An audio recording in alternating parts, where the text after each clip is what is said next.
Shalom, bienvenidos a Vía Haftaj Israel, una frase hebrea que significa amarás a Israel. Esperamos que se queden con nosotros durante los próximos 30 minutos, ya que nuestro maestro, el Dr. Baruch, nos compartirá una enseñanza expositiva de la Biblia. El Dr. Baruch es profesor titular del Instituto Zera Abraham con sede en Israel. Aunque todos los cursos del instituto se imparten en hebreo, el Dr. Baruch se complace en compartir este video semanal en inglés con doblaje al español. Para más información, por favor, visítenos en amarazaisrael.org. Aquí está Baruch y la lección de hoy.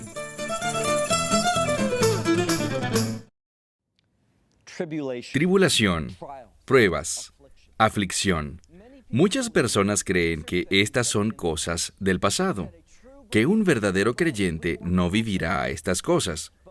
Pero cuando vemos el libro de Apocalipsis, veremos que una de las cosas que los creyentes experimentarán en los últimos días es gran persecución, grandes pruebas, una gran aflicción, por medio de las cuales dejaremos constancia de nuestra fe. ¿Qué nos hace decir esto? Tomen sus Biblias y vayan conmigo al libro de Apocalipsis capítulo 2. Hemos estado estudiando y la semana pasada comenzamos nuestro recuento de las 7 iglesias en Asia. Mencionamos cómo cada una de estas iglesias representa un mensaje que todo el cuerpo de creyentes necesita escuchar, no solo para hoy, sino especialmente en los últimos días. Y la segunda congregación, en especial, es una que pasará por una intensa persecución. ¿Por qué? Bueno, respondamos esta pregunta. Saquen sus Biblias y veamos juntos el libro de Apocalipsis capítulo 2. Estamos listos para leer en el verso 8. Apocalipsis 2, verso 8. Y al mensajero de la congregación en Esmirna, nuevamente, este mensajero o ángel, como lo traducen algunas Biblias, es el líder de la congregación. Es aquel que representa al líder de una congregación actual, aquel que recibiría esta verdad de parte de Juan para entregársela a esta congregación. Así que es como un predicador o un pastor. Al mensajero de la congregación en Esmirna escribe: así dice el primero y el último. Esta es la 4ª vez que el Mesías ha usado este término para describirse a sí mismo. Y la razón es que este término surge en el contexto de la redención, Dios revelándose como el Redentor. Y hemos hablado de esto a la luz del reino verdadero. Hemos hablado de la redención a la luz de la justificación, ser hecho una nueva criatura. Pero aquí, la redención también es un mensaje de aliento. Porque cuando vemos la redención como ese mismo término en Isaías 48, nos está hablando del compromiso de Dios. Y esta congregación tiene que recordar cómo Dios se ha comprometido con ellos, para que ellos puedan recordar su compromiso con Él. Una vez más, verso 8. Y al mensajero de la congregación en Esmirna escribe: así dice el primero y el último, aquel que estaba muerto y vive. Aquí la Escritura nos habla del hecho de que el Mesías entró a este mundo para morir. ¿Por qué digo esto? Recuerden que Él fue traicionado por 30 piezas de plata. Hay otro dato importante y es que Él comenzó su ministerio a la edad de 30 años. Entonces el número 30 nos habla del principio de su ministerio y del fin de su ministerio. ¿Por qué? Porque hablando bíblicamente, de acuerdo a la numerología hebrea, el número 30 se refiere a la muerte. ¿Por qué no debería ser la muerte un problema para nosotros? Les quiero recordar una verdad bíblica muy importante. Algo que se lee en la sinagoga todos los días, y es la entrega de Isaac. Cuando Dios llamó a Abraham a Jerusalén, es decir, el monte Moriah, y que ofreciera a su hijo, su único hijo, podemos hablar sobre el gran significado de que Isaac sea el hijo unigénito de Abraham, aunque Ismael nació antes de Isaac. Pero este es el punto.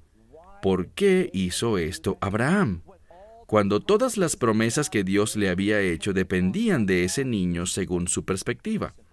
Muy simple. Cuando vemos el libro de Hebreos capítulo 11, vemos que Dios le revela algo a Abraham. Le revela la verdad del reino a través de la resurrección. Por tanto, Abraham entendió que aun si Isaac llegaba a morir, había una resurrección. Que nuestra esperanza no está fundamentada en vivir en este mundo. Nuestra esperanza se fundamenta en dejar este mundo y entrar en el reino de Dios. Y para la mayoría de las personas eso pasará a través de la muerte. ¿Por qué digo la mayoría? Aquellos que no estén vivos en el momento del rapto, todos ellos estarán muertos. Veamos nuevamente esta escritura. Dice, aquel que estuvo muerto y vive. Eso es victoria, eso es reino. Eso es lo que quiere que su congregación recuerde en vista de lo que van a tener que enfrentar. Verso 9. Le dice, como lo hizo con la primera congregación, yo conozco tus obras. Les repito, que con cada una de estas 7 congregaciones, una de las primeras cosas que hace después de revelar una nueva descripción de sí mismo, es decirles, yo conozco tus obras. Eso implica que vas a ser evaluado con base en tus obras. ¿Para salvación o determinar si entrarás al reino de Dios o no? No, ese no es el propósito de esta evaluación. Pero seremos evaluados con base en la responsabilidad que se nos ha dado en este nuevo reino, este reino milenial. Dice entonces, yo conozco tus obras y tus pruebas, y conozco tu pobreza. Está hablando de algunas cosas, conozco tus obras, tu tribulación y tu pobreza. Sin embargo, eres rico. ¿Por qué? Ellos son pobres, esta congregación es pobre en las cosas de este mundo. Pero Él les dice que son ricos. ¿Por qué? Porque cuando vemos de qué manera se revela el Mesías, Él se revela como el que es fiel a sus compromisos, el primero y el último, según leemos en Isaías 48. Luego habla del que estuvo muerto y vive, aquel que trae la redención, aquel que trae la victoria. Y todo esto está relacionado con el reino. Lo que está diciendo aquí es, puede que seas pobre en esta era, puede que hayas sufrido en gran manera, pero eres rico desde una perspectiva de reino. Sin embargo, eres rico, dice. Conozco la blasfemia de los que dicen somos judíos, pero no lo son. Les quiero decir algo sobre este término que es traducido aquí como judío. De la misma manera, veremos en unos minutos la palabra para sinagoga. Esa palabra sinagoga, cuando la escuchamos actualmente, nos imaginamos una casa judía de adoración, porque ese es el uso del término en español. Pero si retrocedemos aproximadamente 1900 años o antes, cuando el imperio griego aún tenía influencia en Israel, con esto me refiero a que el griego era un idioma que se hablaba en Israel. Muchos de los términos que la gente usaba, a pesar de hablar en hebreo o en arameo, encontraban su origen en el idioma griego. Y el término sinagoga, aunque no lo hayas pensado, es simplemente una casa judía de adoración, especialmente sabiendo que Juan se encontraba en la isla de Patmos, y el griego era el idioma que se hablaba en ese tiempo. Y el término sinagoga es simplemente una casa de reunión, era un centro comunitario. Y el término judío puede significar, como lo entendemos hoy, un descendiente de Jacob. Pero ese término literalmente significa, si lo investigamos apropiadamente en el idioma bíblico, simplemente significa alguien que alaba a Dios. Por eso les advierto que no lean este versículo como el pueblo judío y la sinagoga son la fuente de la persecución, porque ese no es el sentido del pasaje. Este pasaje habla de aquellos que dicen, nosotros somos los verdaderos adoradores de Dios, nosotros somos los verdaderos seguidores de Dios, y nuestro lugar es la verdadera institución, nuestro lugar de reunión, nuestra sinagoga. ¿Qué dice el Mesías acerca de esto? Seguimos leyendo y dice, es una casa de Satanás. En este pasaje vemos, en este versículo, dos palabras que se unen para formar una. Antes hablamos de la blasfemia, y aquí hablamos de la palabra Satanás. Y quiero que noten que Satanás y la blasfemia van de la mano. Estos son individuos que dicen adoramos a Dios, pero en realidad blasfeman de todo lo que Dios representa. Verso 10 dice, no temas lo que vas a sufrir. Esto nos dice algo importante. Nos dice que a veces los creyentes, cuando somos fieles a Dios y hacemos exactamente lo que nos llama a hacer, ¿qué ocurrirá? Persecución. Podemos experimentar sufrimiento. Quiero que entiendan que cuando somos fieles a Dios, especialmente en este mundo, conforme nos acercamos a los últimos días, la fidelidad será perseguida, será un llamado a la aflicción para los creyentes. Dice en el versículo 10, no temas esto. No temas lo que estás dispuesto a sufrir, porque en el futuro el diablo los arrojará en prisión. ¿Y saben qué? El Mesías dijo esto mismo en Mateo 24. Cuando habló sobre los últimos días, dijo, los arrestarán, los echarán en la cárcel, ¿y qué otra palabra utilizó? Sinagoga. ¿Estaba usando la palabra como un lugar de adoración? No, era un lugar de reunión, un centro comunitario, y allí es donde con frecuencia se realizaban los juicios. De la misma manera, cuando Pablo es llevado a Cesarea, fue llevado a uno de estos lugares de reunión, un teatro grande a orillas del mar. Allí también realizaban los juicios. Todo lo que nos quiere comunicar esto es que esta gente será juzgada, serán presentados ante magistrados, autoridades, ante gobernantes, todo debido a su fidelidad a la verdad de Dios. Avanzamos y dice, por esto tú serás probado. Ahora, esta palabra probado no significa que el Mesías quiere determinar si son creyentes de verdad o no, si realmente están comprometidos o no. Ese no es el propósito. Dios no necesita respuesta alguna. Él conoce todo. No necesita una respuesta que le muestre las cosas. No, esto es por otra razón. Debemos entender ese concepto del que estamos hablando, el cuerpo de creyentes. Y uno de los términos para un cuerpo de creyentes es una eidá en hebreo. La palabra eidá es congregación, pero viene del hebreo que significa ser testigo, testificar. Esto es lo que ocurre. Estas personas van a pasar por persecución intensa, van a ser echados en la cárcel, otros hasta perderán su vida, como veremos más adelante, y todo esto será un testimonio para los perseguidores y para otros sobre su verdadera fe en la palabra de Dios. Dice, por esta causa serás probado y estarás en aflicción por 10 días. Esos 10 días podemos entenderlos de dos maneras. Podemos tomarlos literalmente, pero tal vez debamos pensar en el hecho de que el número 10 indica plenitud o cumplimiento. Y les quiero decir esto. Normalmente cuando alguien pasa por una prueba, se vuelven a Dios en oración y lo primero que hacen es decir, Dios, sácame de este desastre, sácame de esta prueba. ¿Qué es lo que Dios normalmente hace? Responde, bástate mi gracia. Esto es lo que quiero que noten, que con frecuencia la prueba no tiene ningún otro propósito que ministrarnos a nosotros mismos. Y el 10 es símbolo de cumplimiento. Vamos a pasar por la medida completa de esa prueba, esa aflicción, y producirá un cambio en nuestra vida. Dios les está diciendo, ustedes pasarán por lo que yo necesito que pasen, lo que ustedes necesitan pasar. Y dice, sé fiel hasta la muerte. Algunos dirán, ¿saben? Si estoy llamado a sufrir hasta la muerte, y si por mi fe lo que obtengo es la muerte, ¿por qué debo ser fiel? Solo traerá mi fin. No, no es así, porque la muerte no es el final. La muerte es simplemente una transformación. La muerte es la transición entre esta era y la era venidera.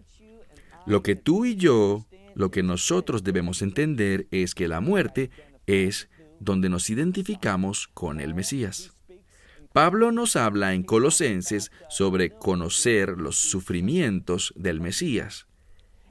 y habla de los sufrimientos del Mesías como comunión, conociendo la comunión de sus sufrimientos.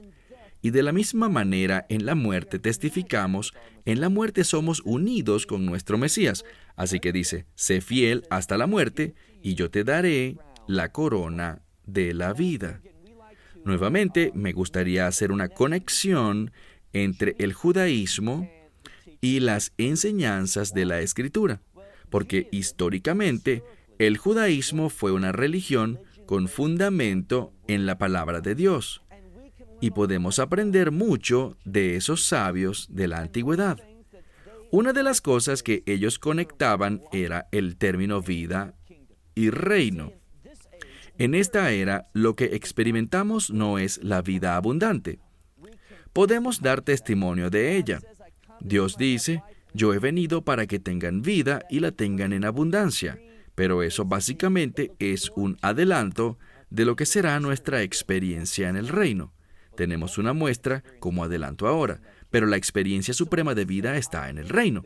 Así que cuando dice, te daré la corona de vida, está diciendo, te daré la corona del reino. Es esa insignia de honor que vamos a usar para adorar a Dios. Las vamos a rendir a sus pies, con el propósito de reconocer que cualquier cosa digna de alabanza que hayamos hecho ha sido por obra de Él en y a través de nuestras vidas. Aquellos que sean fieles hasta la muerte, les daré la corona de vida. Y finalmente, por favor, vamos al verso 11. Él cierra esta epístola para esta congregación de la misma forma. Y aquel que tenga oídos espirituales, que oiga lo que el Espíritu le dice a las congregaciones. Nos está llamando a escuchar. Antes de terminar, quiero resaltar este singular verso. En todas las 7 congregaciones, él dice algo muy similar, pero con frecuencia hay algo adicional que él señala. Pero ese no es el caso con esta. Esta congregación, más que cualquier otra, sufrirá. Esta pasará por grandes dificultades, dificultades que Dios ha llamado a esta congregación a sufrir. ¿Y qué nos dice aquí? Aquellos con oídos espirituales, solo escuchen. ¿Por qué falta la otra parte de la oración donde nos diga qué es lo que debemos escuchar? Porque es a través del sufrimiento que escuchamos a Dios. Es a través de la aflicción que comenzamos a hacer una pausa. Comenzamos a desconectarnos de las cosas de este mundo y volvemos nuestra atención hacia Dios para escucharlo. Muchas veces las cosas difíciles ocurren para que podamos concentrar nuestra atención en escuchar a Dios. Así que dice, aquel que tiene oídos que oiga lo que el Espíritu dice a la congregación, y al que venza no permitiré que la segunda muerte lo dañe. ¿Qué quiere decir esto de la segunda muerte? Ya Él nos ha dicho, no le temas a la muerte. Puede que seas llamado a ser un mártir por la fe. Puede que seas llamado a entregar tu vida, como muchos de los discípulos lo fueron y muchos otros creyentes en distintos momentos de la historia. Permítame decirles que este momento, el año en el que esto está siendo grabado, año 2015 o 5775 en el calendario hebreo, debes darte cuenta de que en este año muchas más personas mueren hoy por su fe en el Mesías que en todos los años anteriores. Y yo creo que esto es una señal, es lo que la Escritura nos dice, nos da un indicio de que los días del final se acercan rápidamente. Y esto es lo que nos muestra la Escritura. Veamos nuevamente, aquel que venza, esa frase me gusta, que venza. Pero ¿qué es lo que está pasando? Los están matando. ¿Cómo se puede vencer si muero? Porque la primera muerte no es un problema. La primera muerte es lo que todos pasaremos. La primera muerte es necesaria, es una transición de esta era a la era venidera. De lo que Dios nos libra es de la posibilidad de la segunda muerte. Ahora, aquí al concluir la segunda epístola, él menciona que la segunda muerte no tendrá ningún poder, ningún dominio, ninguna autoridad sobre esta persona. ¿Qué es la segunda muerte? Bueno, esto es lo que ocurrirá después del reino milenial. Esto lo veremos en detalle al final de nuestro estudio de Apocalipsis, en Apocalipsis capítulo 20. Será después de esos 1000 años de ese reino de rectitud y justicia, cuando Dios traiga a todos los muertos a la vida y estarán delante del trono blanco del juicio. Y lo que dice es esto: todos los que estén en el juicio del trono blanco serán juzgados únicamente por sus obras. ¿Fueron sus obras significativas, suficientes para ser justificados? Conocemos la respuesta. No, ni siquiera una de ellas. ¿Qué pasará con ellos? Serán arrojados a ese lago de fuego y azufre, donde sufrirán por siempre y siempre. No hay salida, no hay salvación para ellos. Y esto es lo que nos promete: que aquellos que han recibido el Evangelio, aquellos que caminan en obediencia a ese Evangelio, que han recibido poder del Espíritu Santo, quienes lo han escuchado, guiando y dirigiendo nuestro camino, dice que esas personas tendrán triunfo. ¿Dónde? En el reino de Dios. Y ese gran juicio final, conocido como la segunda muerte, no tendrá ninguna autoridad sobre nuestra vida. Quiero que volvamos atrás para ver el principio de esta epístola y notemos dónde estamos. Hablamos de esta congregación en Esmirna. Y lo que sabemos de esta congregación es que estaban en un lugar de gran idolatría.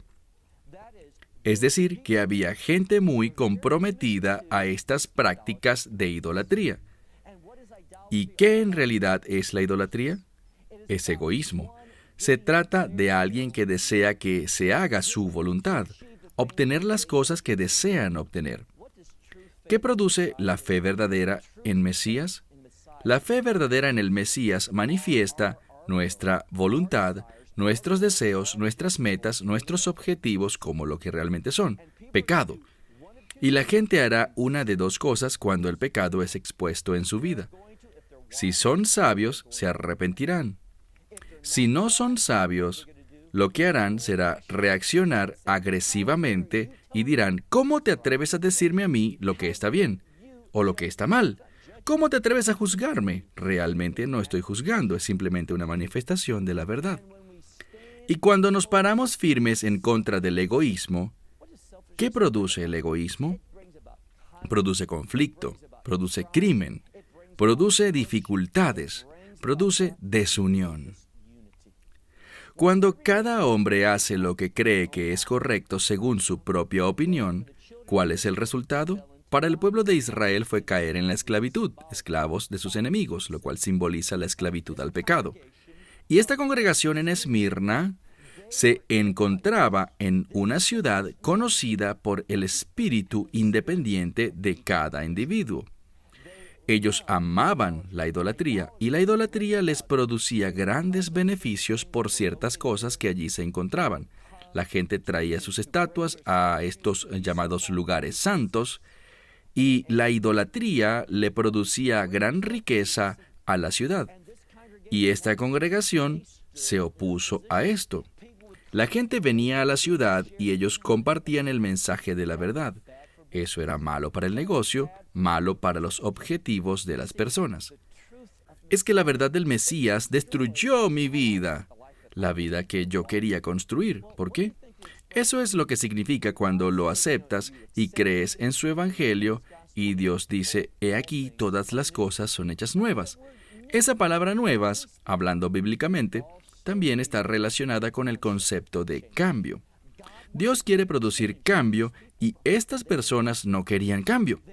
Ellos querían conservar sus objetivos, sus pasiones, sus deseos, su voluntad. Y por esto es que reaccionaron agresivamente contra esta congregación, los metieron en la cárcel, trataron de quebrantarlos, los asesinaban. Y el Mesías les dice a manera de consolación: te daré la corona de la vida. es decir, la corona del reino. Recuerden que corona es sinónimo de gobierno. Esta congregación tenía el potencial de recibir gran autoridad en el reino de Dios. Esta congregación se le dio a probar lo que será la eternidad. Y eso es el gobierno de Dios. Cómo Dios establecerá el cumplimiento de su voluntad. Por eso es que dice, a aquel que venza. Ahora te pregunto, si tú estuvieras en esta situación donde gente enojada o gente violenta puede testificar en tu contra debido a tu fe y meterte en prisión o hasta matarte, ¿serías capaz de vencer? ¿Te mantendrías fiel? Porque el propósito de nuestro estudio es despertar nuestra conciencia a lo que será la realidad para los creyentes en los últimos días. Es para que entendamos que necesitamos prepararnos para este tiempo.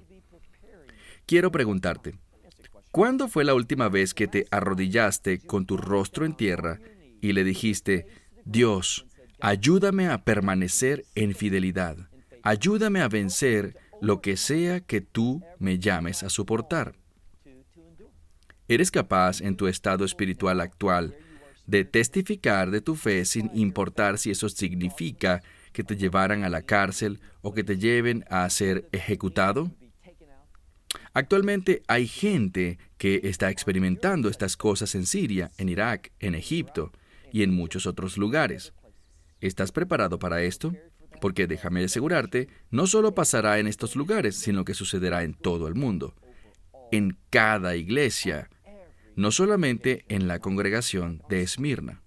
Mi tiempo se acabó. Hasta la próxima semana cuando continuaremos el estudio de las congregaciones de Asia Menor. Esperamos que te hayas beneficiado del mensaje de hoy y lo compartas con otros. Por favor, haz planes para unirte a nosotros cada semana en este momento y en este canal para otra transmisión de amarasaisrael.org. Nuevamente, para obtener más información sobre nosotros, visita nuestra web amarasaisrael.org, donde encontrarás muchas otras conferencias de Baruch en formato de video.